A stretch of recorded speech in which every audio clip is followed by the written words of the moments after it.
This is the Cancer Interviews podcast, and I'm your host, Bruce Morton. Our guest has been through quite a bit. Celeste Guptill of Keizer, Oregon, was diagnosed with Pseudomyxoma Peritonei, a rare form of appendix cancer. Celeste reached survivorship, but not before undergoing two major surgical procedures for the removal of, among others, a football-sized tumor on her right ovary. Now it's time to hear her story, and here she is. Celeste, welcome to Cancer Interviews. Yeah, it's good to be here.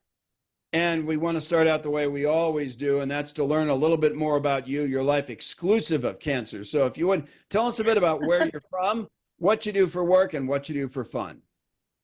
Okay, well, I'm a mom primarily. I have my fourth grandbaby due in 2 weeks, and my husband and I have 11 kids, which is not typical. We had 10 when we started this journey. So my 10th baby was only a couple months old, actually, when they diagnosed me the first time, which was pretty emotional and traumatic. But the kids, we had one more since then, which was part of my story. It's kind of my miracle baby, and she likes to tell people she's a miracle. So that's a little bit about us.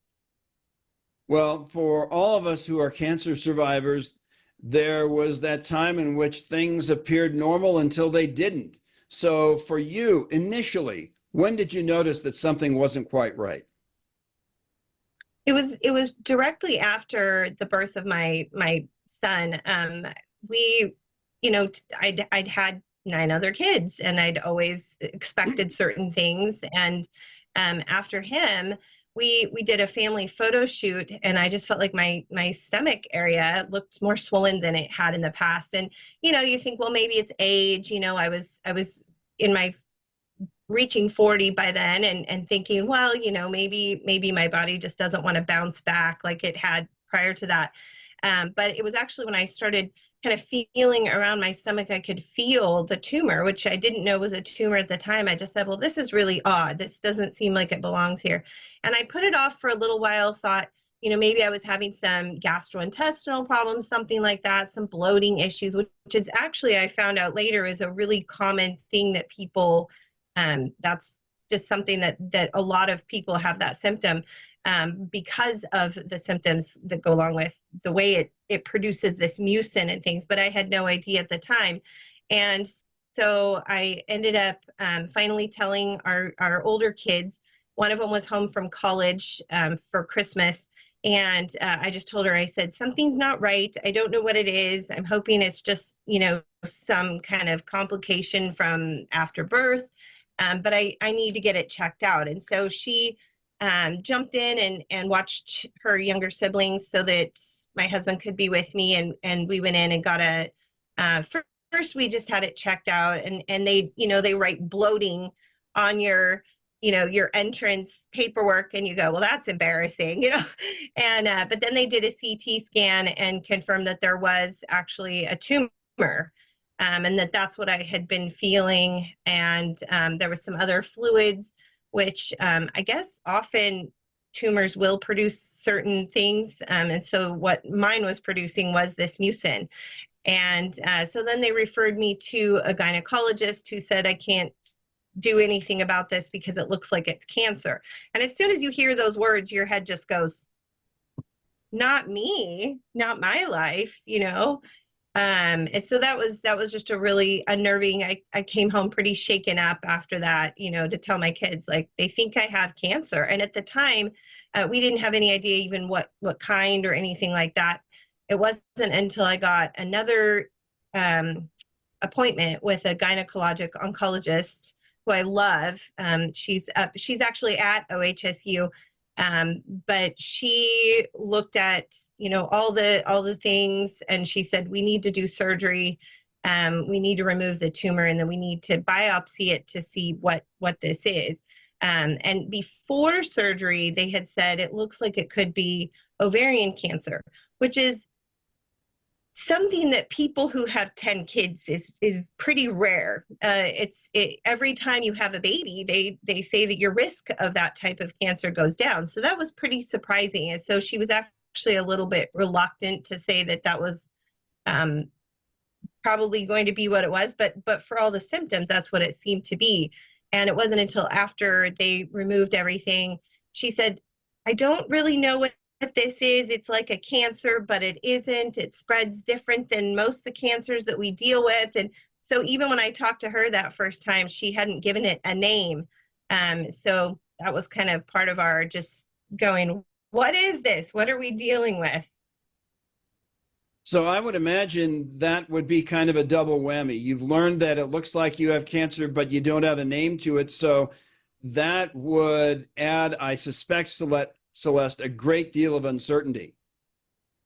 Yes, yes, definitely. Well, and just trying to navigate, like, what does the next year look like? You know, my daughter was, like I said, home from college. She was only supposed to be home for a month, and then she was heading back to school. She was going to school in Idaho. And you know, I had my oldest daughter, the one right up from her, was graduating college more locally, but she was looking at getting engaged, and it was like we had all these big family things going on, and then here this, you know, gets laid on our laps, and everybody just kind of went like, what do we do next? You know, how do we navigate this? So when they did confirm that it was this rare, however you say it, but we call it PMP because that's the abbreviation. It's much easier to Google. PMP, appendix cancer, is what we had found it to be called.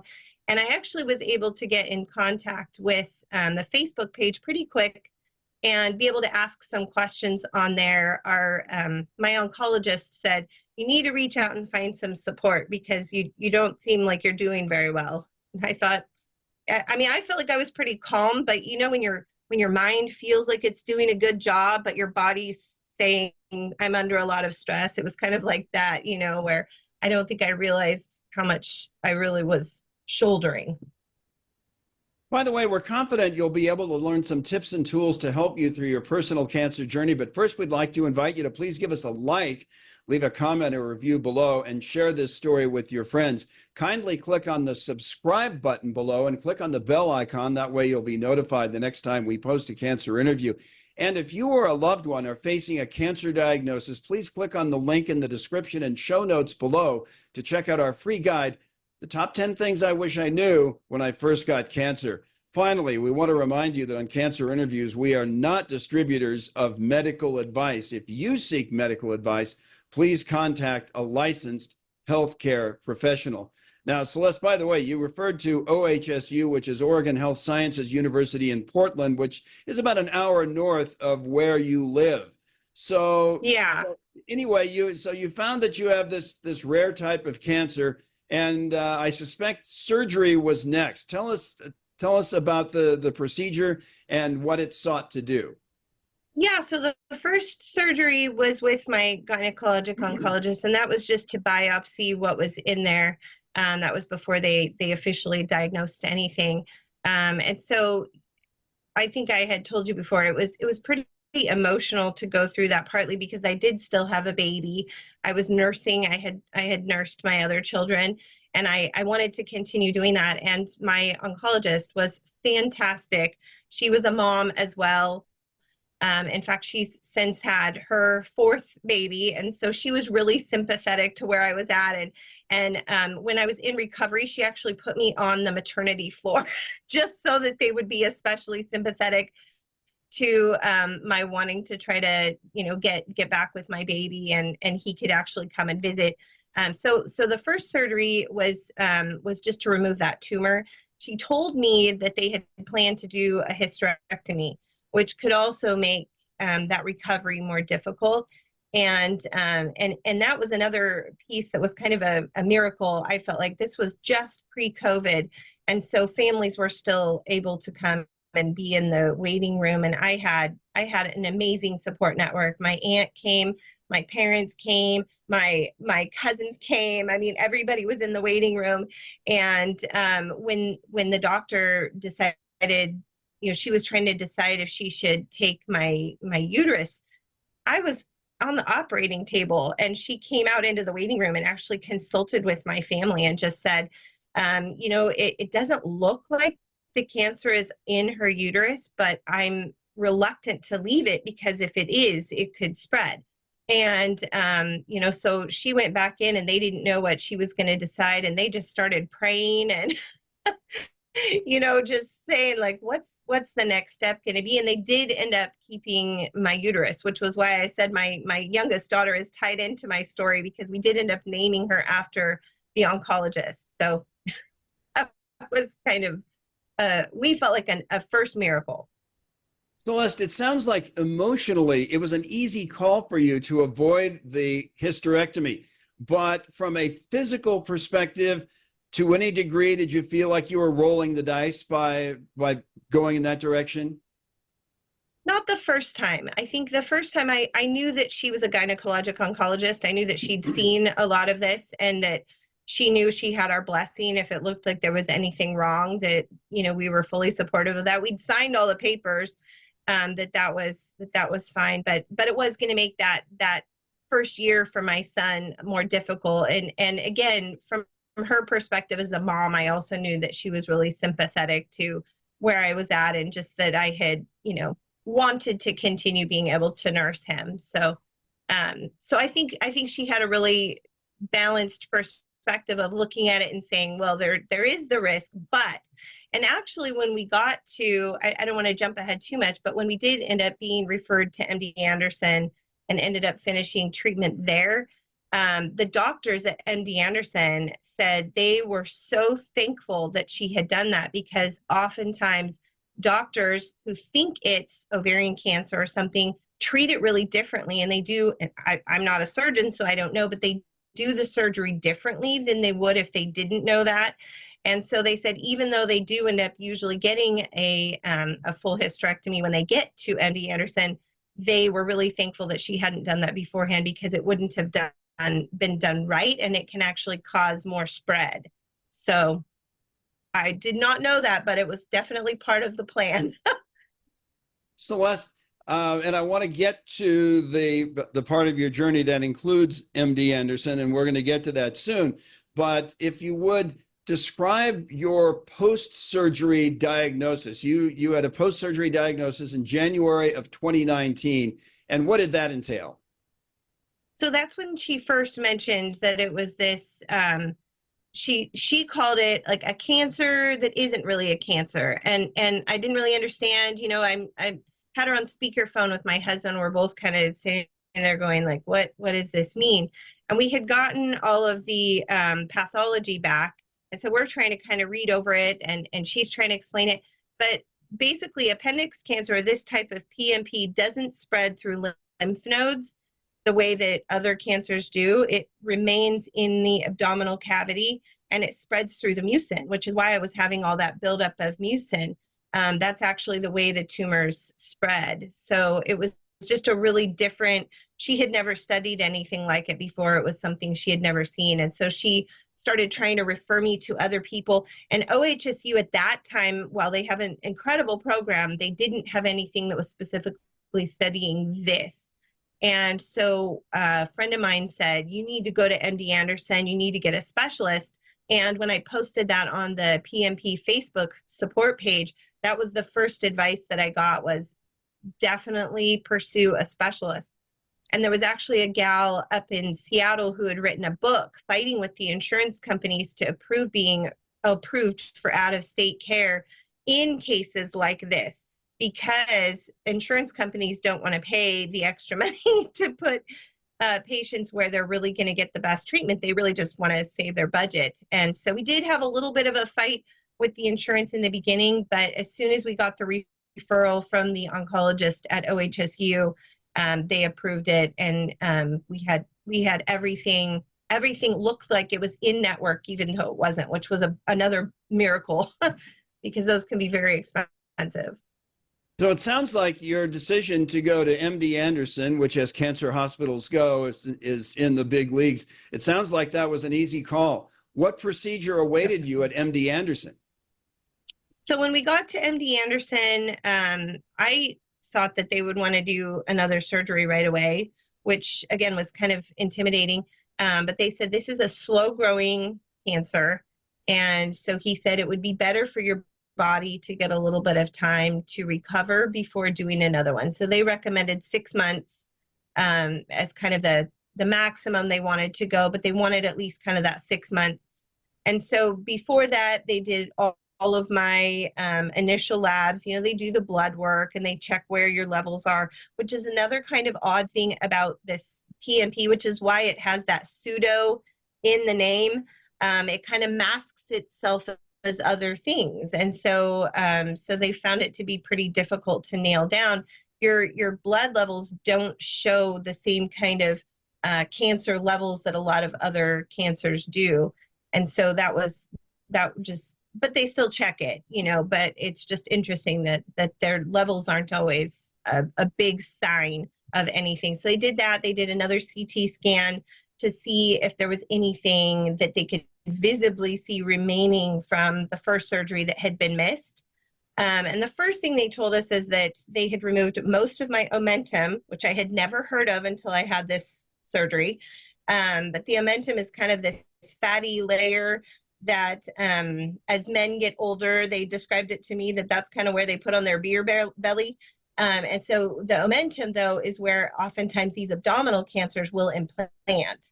And they said, well, that's a big risk that they left part of that.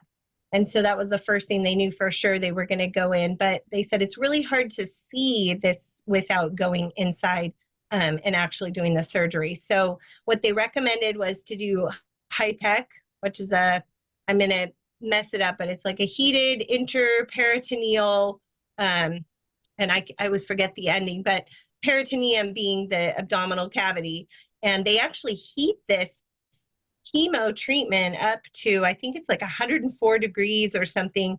They put, after they've scraped everything that they think they can out of you and they've gotten most of the cancer, then they seal it back up. And they have the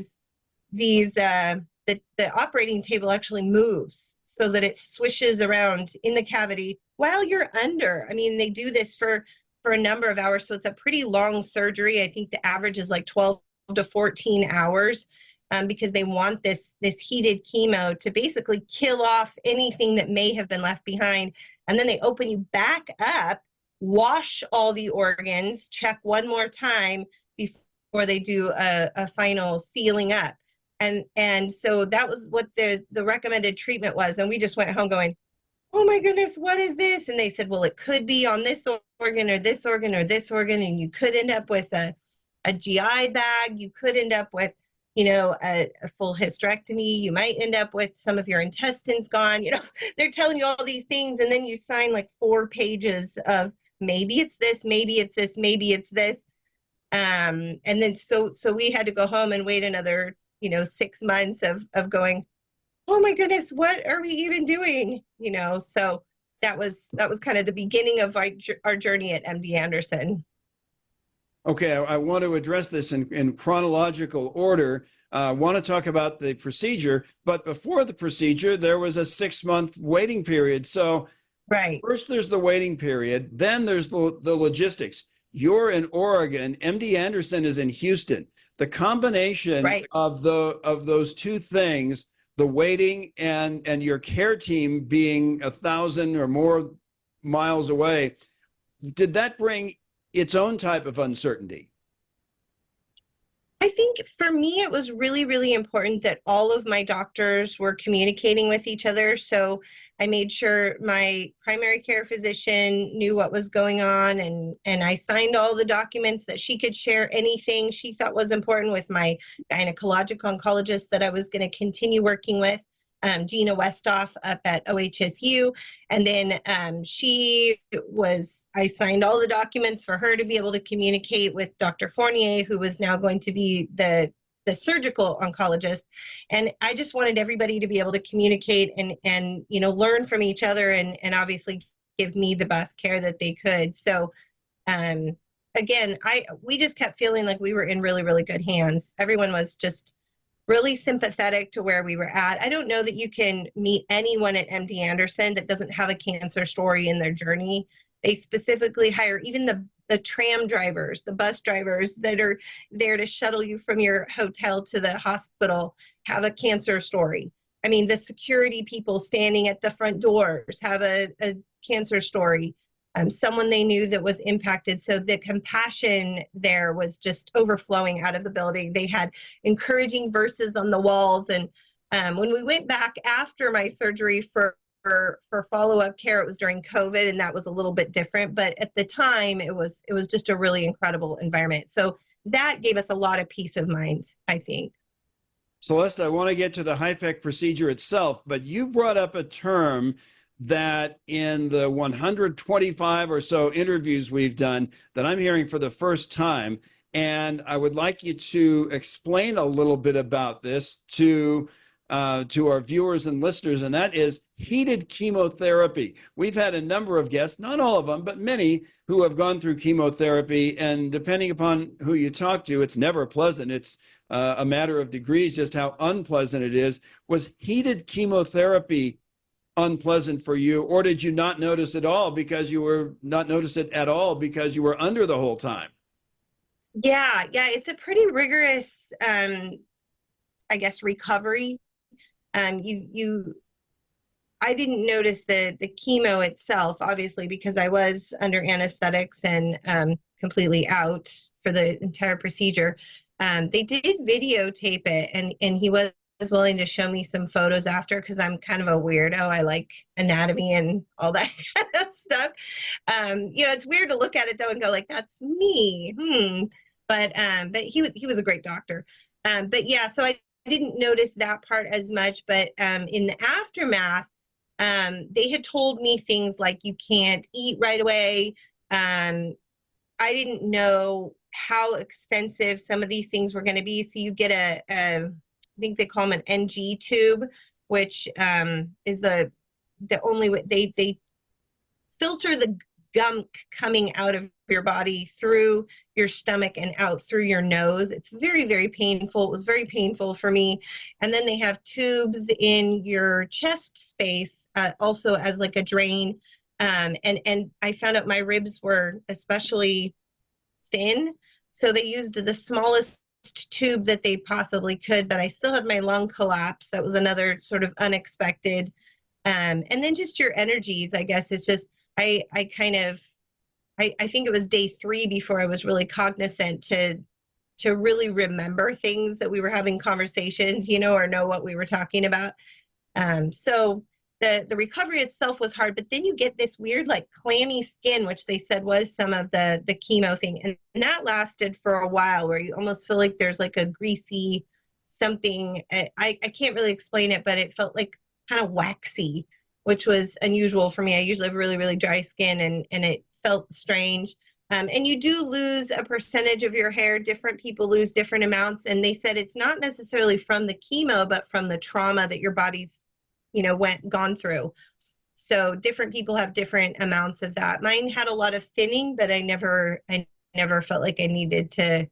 I did cut my hair so that the thinning would grow out a little bit better and not be as noticeable, but I didn't have bald spots or anything that some people experience. So despite all that, it sounds like the HIPEC procedure was a success.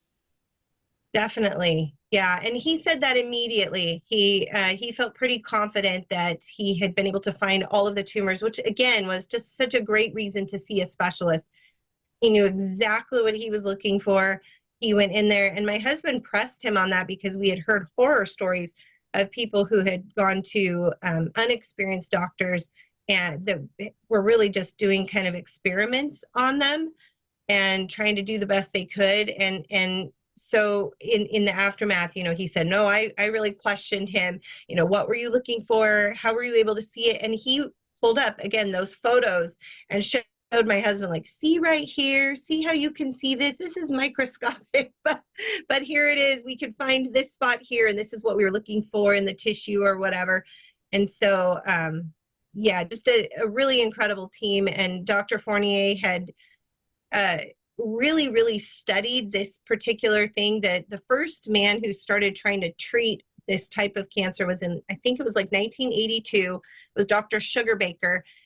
And he graphed out the abdominal area and said, okay, there's 9 quadrants that we're going to look at. And the more quadrants that are affected by the cancer, the lower your rate of or your chances of a long-term life. And so afterward, everything that Dr. Fournier said was just, it was next to organs, but not embedded in most of the organs. So even though they had to scrape my diaphragm and some, different things like that were painful and difficult to recover from, they weren't embedded in there. I didn't lose several organs that would have made that lifelong, recovery as easy or as possible. I can't say easy, but you know what I mean? It definitely prevents some people from a full recovery just because of where the cancer decides to embed itself and whether it can be removed. But we're happy to report that you have achieved survivorship. You're more than 5 years removed from this.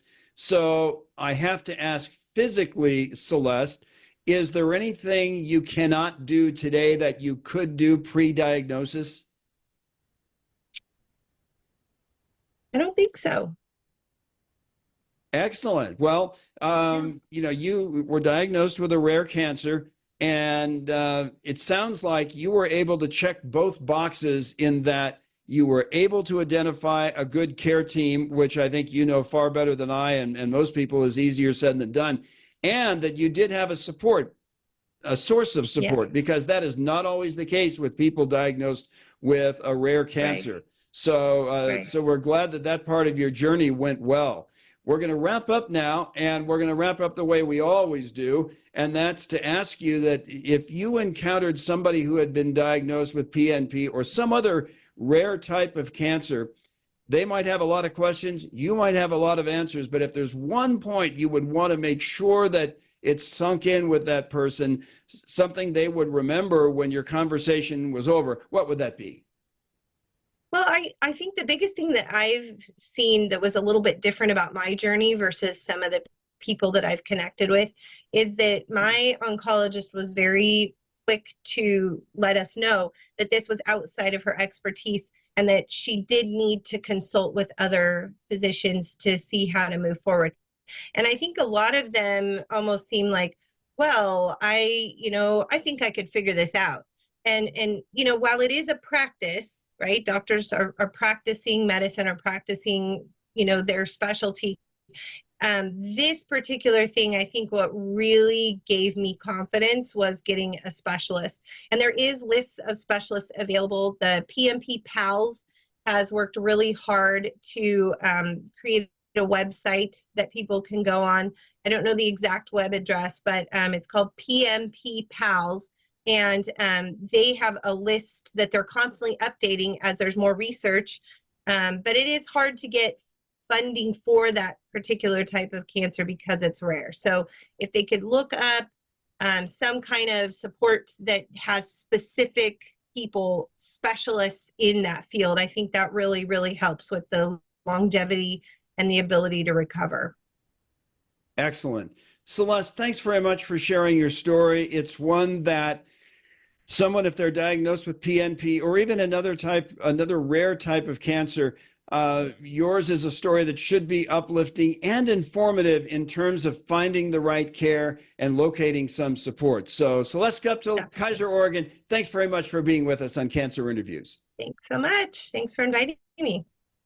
And we'll remind you, as we always do when we close, that if you or a loved one are on a cancer journey, you are not alone. There are people out there like Celeste who have information that can, again, uplift and inform. So until next time, we'll see you on down the road.